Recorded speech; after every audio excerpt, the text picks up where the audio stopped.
আসসালামু আলাইকুম। সংবাদে আপনাদের সবাইকে স্বাগত জানাচ্ছি। আমি ফিরোজ তোহা। শুরুতেই সংবাদ শিরোনাম। বাংলাদেশের সর্বশেষ গুরুত্বপূর্ণ আপডেট সংবাদ আপনাকে স্বাগত। শুরুতেই সংবাদ শিরোনাম, পরে বিস্তারিত।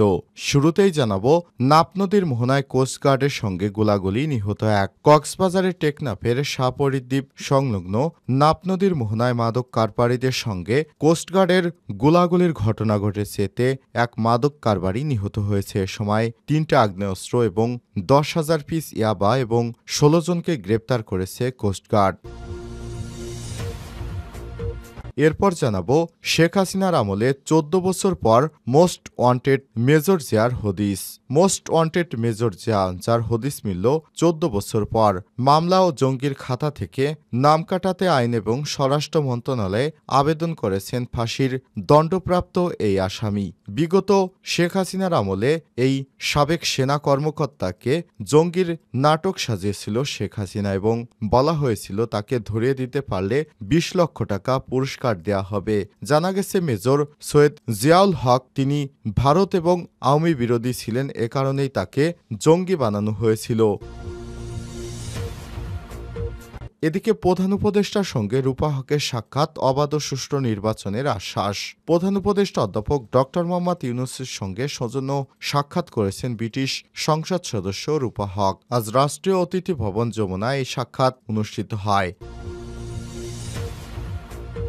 এবারে জানাবো, শেখ হাসিনার ফেরতের বিষয়ে এখনও প্রতিক্রিয়া জানায়নি দিল্লি, বললেন পররাষ্ট্র উপদেষ্টা। পররাষ্ট্র উপদেষ্টা মোহাম্মদ তৌহিদ হোসেন বলেছেন, ক্ষমতাচ্যুত সাবেক প্রধানমন্ত্রী শেখ হাসিনাকে ফেরতের বিষয় নিয়ে ভারতের আনুষ্ঠানিক কোনো প্রতিক্রিয়া এখনও পাওয়া যায়নি।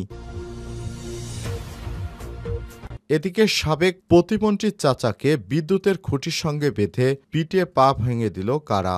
রাজশাহীর পুঠিয়ায় সংসদ সদস্য, সাবেক প্রতিমন্ত্রী ও জেলা আওয়ামী লীগের সাধারণ সম্পাদক আব্দুল ওয়াদুদ দারার চাচা আলিউজ্জামান মন্টু মাস্টারকে বিদ্যুতের খুঁটিতে বেঁধে মারধরের অভিযোগ উঠেছে। পুঠিয়া উপজেলা বিএনপির নেতাকর্মীরা এমন ঘটনা ঘটিয়েছে বলে স্থানীয় সূত্র থেকে জানা যায়। এবং সর্বশেষ জানাবো, ওয়াশিংটনের পোস্টের অনুসন্ধান, প্রেসিডেন্ট মুইজ্জুকে অপসারণে ভারতের ব্যর্থ চেষ্টা। মালদ্বীপের জনপ্রিয় প্রেসিডেন্ট মোহাম্মদ মুইজ্জুকে অপসারণে ভারতের একটি ব্যর্থ ষড়যন্ত্র ফাঁস হয়েছে, এটি যুক্তরাষ্ট্র ফাঁস করেছে। ওয়াশিংটন পোস্ট জানিয়েছে, এ নিয়ে একটি বিস্তারিত তথ্য প্রকাশ করেছে। সেখানে বলা হয়েছে, মালদ্বীপের চীনপন্থী প্রেসিডেন্ট হিসেবে পরিচিত মোহাম্মদ মুইজ্জুকে অপসারণের পরিকল্পনা করেছিল ভারতীয় গোয়েন্দা সংস্থা রিসার্চ অ্যান্ড অ্যানালাইসিস উইং কিন্তু এটি করতে ব্যর্থ হয়েছে। প্রিয় দর্শক, এতক্ষণ শুনছিলেন সংবাদ শিরোনাম, এবারে বিস্তারিত। তবে তার আগে বন্ধুরা, অনুরোধ থাকবে সংবাদটিতে একটি লাইক দিন। এই চ্যানেলে আপনি নতুন হয়ে থাকলে আমাদের সংবাদটি দেখতে দেখতে চ্যানেলটি সাবস্ক্রাইব করে রাখুন, যাতে করে বন্ধুরা আমাদের পরবর্তী লেটেস্ট আপডেট সংবাদগুলো সবার আগে আপনার কাছে পৌঁছে যায়। কমেন্ট করে আপনার মূল্যবান মতামত জানিয়ে দিন। এবারে বিস্তারিত। নাপ নদীর মোহনায় কোস্টগার্ডের সঙ্গে গোলাগুলি, নিহত এক। কক্সবাজারের টেকনাফে সাপরিদ্বীপ সংলগ্ন নাপ নদীর মোহনায় মাদক কারবারিদের সঙ্গে কোস্টগার্ডের গোলাগুলির ঘটনা ঘটেছে। এতে এক মাদক কারবারি নিহত হয়েছে। এ সময় ৩টি আগ্নেয়াস্ত্র, ১০,০০০ পিস ইয়াবা, ১৬ জনকে আটক করা হয়েছে। আর শনিবার ৪ জানুয়ারি টেকনাফের সাবরং ইউনিয়নে সাপরিদ্বীপের কাছাকাছি নাপ নদীর মোহনায় এই ঘটনা ঘটে। কোস্টগার্ডের টেকনাফ স্টেশনের কন্টিনজেন্ট কমান্ডার মোহাম্মদ জালাল উদ্দিন বিষয়টি নিশ্চিত করেছেন। নিহত মোসলেউদ্দিন ৫০ ভোলা জেলার চরফেশন এলাকার বাসিন্দা। তবে আটককৃতদের নাম ও পরিচয় এখনও প্রকাশ করা হয়নি। তাদের মধ্যে ১১ জন বাংলাদেশি এবং ৫ জন রোহিঙ্গা রয়েছে। জালাল উদ্দিন বলেন, শনিবার ভোরে টেকনাফের সাপরিদ্বীপ সংলগ্ন নাপ নদীর মোহনায় মিয়ানমারের দিক থেকে আসা সন্দেহভাজন একটি ট্রলার দেখতে পায় কোস্টগার্ডের সদস্যরা। এতে ট্রলারটিতে থাকা লোকজনকে থামার নির্দেশনা দিলে কোস্টগার্ড সদস্যদের লক্ষ্য করে আতর্কিত গুলি ছুটতে থাকে তারা। কোস্টগার্ড সদস্যরাও আত্মরক্ষায় পাল্টা গুলি ছুড়ে এই ঘটনায় এক মাদক কারবারি নিহত হয়। পরে ধাওয়া দিয়ে ট্রলারটি জব্দ করা হয়। এ সময় ট্রলারে থাকা ১৬ জনকে আটক এবং ট্রলারটি তল্লাশি চালিয়ে বিদেশি দেশীয় তৈরি ৩টি একনলা বন্দুক, ৩টি গুলি, ১০,০০০ পিস ইয়াবা উদ্ধার করা হয়েছে। নিহতের লাশ টেকনাফ থানা পুলিশের কাছে হস্তান্তর করা হয়েছে বলে জানান তিনি। টেকনাফ মডেল থানার ওসি মোহাম্মদ গিয়াসউদ্দিন বলেছেন, টেকনাফ টেকনাফ হাসপাতাল থেকে অজ্ঞাতনামা এক মাদক কারবারির মরদেহ উদ্ধার করেছে ময়নাতদন্তের জন্য কক্সবাজারের হাসপাতালের মর্গে রাখা হয়েছে। এই ঘটনার পরপর এলাকায় চাঞ্চল্যকর পরিস্থিতি বিরাজ করছে। 14 বছর পর মোস্ট ওয়ান্টেড মেজর জিয়ার হদিস। মোস্ট ওয়ান্টেড মেজর জিয়া, যার হদিস মিলল 14 বছর পর। মামলা ও জঙ্গির খাতা থেকে নাম কাটাতে আইন ও স্বরাষ্ট্র মন্ত্রণালয়ে আবেদন করেছে ফাঁসির দণ্ডপ্রাপ্ত এই আসামি। সাবেক সেনা কর্মকর্তা সৈয়দ জিয়াউল হকের দাবি, ফ্যাসিবাদ ও ভারত বিরোধী হয় তাকে সামনে রেখে একের পর এক জঙ্গি নাটক সাজিয়েছে শেখ হাসিনা। বাংলাদেশ সেনাবাহিনীতে চাকরিচ্যুত মেজর জিয়াউল হক শেখ হাসিনা সরকারের পুলিশের খাতায় যিনি একজন মোস্ট ওয়ান্টেড জঙ্গি। কখনো আনসারুল্লাহ, জেএমবি, কখনো আইএস ও আল কায়দার সদস্য হিসেবে দেখানো হয়েছে তাকে। জিয়াকে ধরতে 20 লক্ষ টাকা পুরস্কারও ঘোষণা করা হয়েছিল সে সময়। বলগার দীপন, অভিজিৎ, জুলহাস্য হত্যা সহ 60টি মামলায় আসামি তিনি, যার মধ্যে 3টি ফাঁসির দণ্ডতে ঝুলছে তার মাথায়। কিন্তু কোথাও সেই মেজরের হদিস পাওয়া যায়নি। মৃত নাকি জীবিত আছেন তিনি, 14 বছর পর সেই প্রশ্নের সমাধান দিতে পারেনি কেউ। তবে এবার চ্যানেল 24 এর হাতে এসেছে বেশ কয়েকটি নথি। সেখান থেকে প্রথমবার শনাক্ত করা গেছে বেঁচে আছেন সৈয়দ জিয়া। গেল 29শে ডিসেম্বর আইন মন্ত্রণালয়ে নিজের মামলা প্রত্যাহারের আবেদন করেছেন তিনি। শুধু তাই নয়, স্বরাষ্ট্র মন্ত্রণালয়ে আবেদন করেছেন তিনি। মোস্ট ওয়ান্টেড তালিকা থেকে জিয়ার নাম প্রত্যাহার করতে অভিযোগ করেছে মিথ্যা মামলায় তাকে ফাঁসানো হয়েছে। দুই মন্ত্রণালয়ে জমা দেয়া ওই নথির সূত্র ধরে বলা হয়েছে, মেজর জিয়ার আইনজীবীদের সঙ্গে নিশ্চিত করেন এই আবেদন কে করেছে। মেজর জিয়ার আইনজীবী ব্যারিস্টার এম সরোয়ার হোসেন বলেছেন, যে আমাকে নিজে মেসেঞ্জারে ফোন দিয়েছে। সে বলেছে সে মামলাগুলো তার নামে হয়েছে, সেগুলো গুজব এবং মিথ্যা।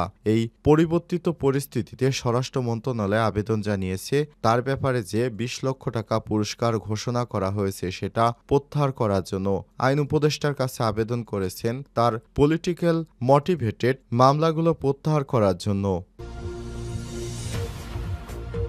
প্রধান উপদেষ্টার সঙ্গে রূপা হকের সাক্ষাৎ, অবাধ ও সুষ্ঠু নির্বাচনের আশ্বাস। প্রধান উপদেষ্টা অধ্যাপক ড মোহাম্মদ ইউনূসের সঙ্গে সৌজন্য সাক্ষাৎ করেছেন ব্রিটিশ সংসদ সদস্য রূপা হক। শনিবার রাষ্ট্রীয় অতিথি ভবন যমুনায় এই সাক্ষাৎ অনুষ্ঠিত হয়। সময় তাকে বাংলাদেশে আগামী সাধারণ নির্বাচন সম্পূর্ণ অবাধ ও সুষ্ঠু হবে বলে আশ্বাস দেন প্রধান উপদেষ্টা।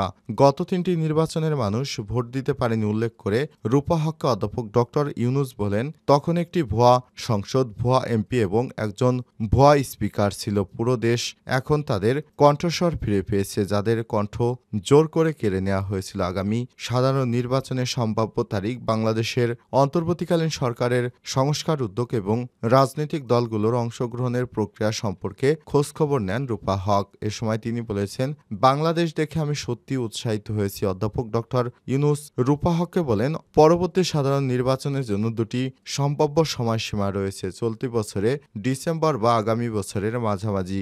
জনগণ কতটা সংস্কার চায় তার উপর নির্বাচনের তারিখ নির্ভর করছে। আগামী সাধারণ নির্বাচন পর্যবেক্ষণ করতে বাংলাদেশে আসার ইচ্ছে প্রকাশ করেন রূপা হক। জুলাই আগস্টের গণ অভ্যুত্থান এবং ক্ষমতাচ্যুত প্রধানমন্ত্রী শেখ হাসিনার শাসনামলে জনগণের দমনপীড়নের কারণ কি ছিল সেটি তাকে ব্যাখ্যা করেন অধ্যাপক ড ইউনূস। এ সময় আরও উপস্থিত ছিলেন ঢাকায় দায়িত্ব পালন করা যুক্তরাজ্যের ডেপুটি হাই কমিশনার ও ডেভেলপমেন্ট ডিরেক্টর জেমস গোল্ডম্যান। এর আগে বাংলাদেশে বাণিজ্য ও বিনিয়োগের বিষয়ে প্রধান উপদেষ্টার বিশেষ দূত লুৎফে সিদ্দিকী, বিআইডিএ চেয়ারম্যান আশিক মাহমুদ চৌধুরী এবং এসডিজি বিষয়ক সিনিয়র সচিব লামিয়া মোর্শেদের সাথে বৈঠক করে যুক্তরাজ্যের একটি ব্যবসায়িক প্রতিনিধি দল, যাদের সঙ্গে ছিলেন রূপা হক। শেখ হাসিনাকে ফেরাতের বিষয়ে এখনও প্রতিক্রিয়া জানায়নি ভারত, বলেন পররাষ্ট্র উপদেষ্টা। পররাষ্ট্র উপদেষ্টা মোহাম্মদ তৌহিদ হোসেন জানিয়েছেন, ক্ষমতাচ্যুত প্রধানমন্ত্রী শেখ হাসিনাকে ফেরত পাঠানোর বিষয় নিয়ে ভারতের আনুষ্ঠানিক কোনো প্রতিক্রিয়া এখনও পাওয়া যায়নি। শনিবার 4 জানুয়ারি বিকেলে রাজধানীর পূর্বাঞ্চলে জেবাব থানা সমিতির বার্ষিক সাধারণ সভা শেষে সাংবাদিকদের প্রশ্নের জবাবে সব কথা জানান তিনি। তৌহিদ হোসেন বলেছেন, ওনাকে অর্থাৎ শেখ হাসিনাকে ফেরত পাঠানোর বিষয়ে ভারত কোনো আনুষ্ঠানিক প্রক্রিয়া এখনও আমরা পাইনি। উল্লেখ্য, গত 5ই আগস্ট ছাত্র জনতার অভ্যুত্থানের মুখে দেশ ছেড়ে ভারতে পালিয়ে যায় সাবেক স্বৈরাচার প্রধানমন্ত্রী শেখ হাসিনা। এরপর থেকে তিনি দিল্লিতেই অবস্থান করে বাংলাদেশ নিয়ে বিভিন্ন কুচক্রী মন্তব্য দিচ্ছেন। এদিন শুক্রবার ভারতের পররাষ্ট্র মন্ত্রণালয়ের মুখপাত্র রণধীর জয়সাল শেখ হাসিনার প্রত্যর্পণ নিয়ে বাংলাদেশের বার্তা পাওয়ার কথা পুনরায় তুলে ধরেন। তিনি বলেন, কূটনৈতিক পত্র প্রাপ্তি স্বীকারের বাইরে তেমন কিছু বলা নেই।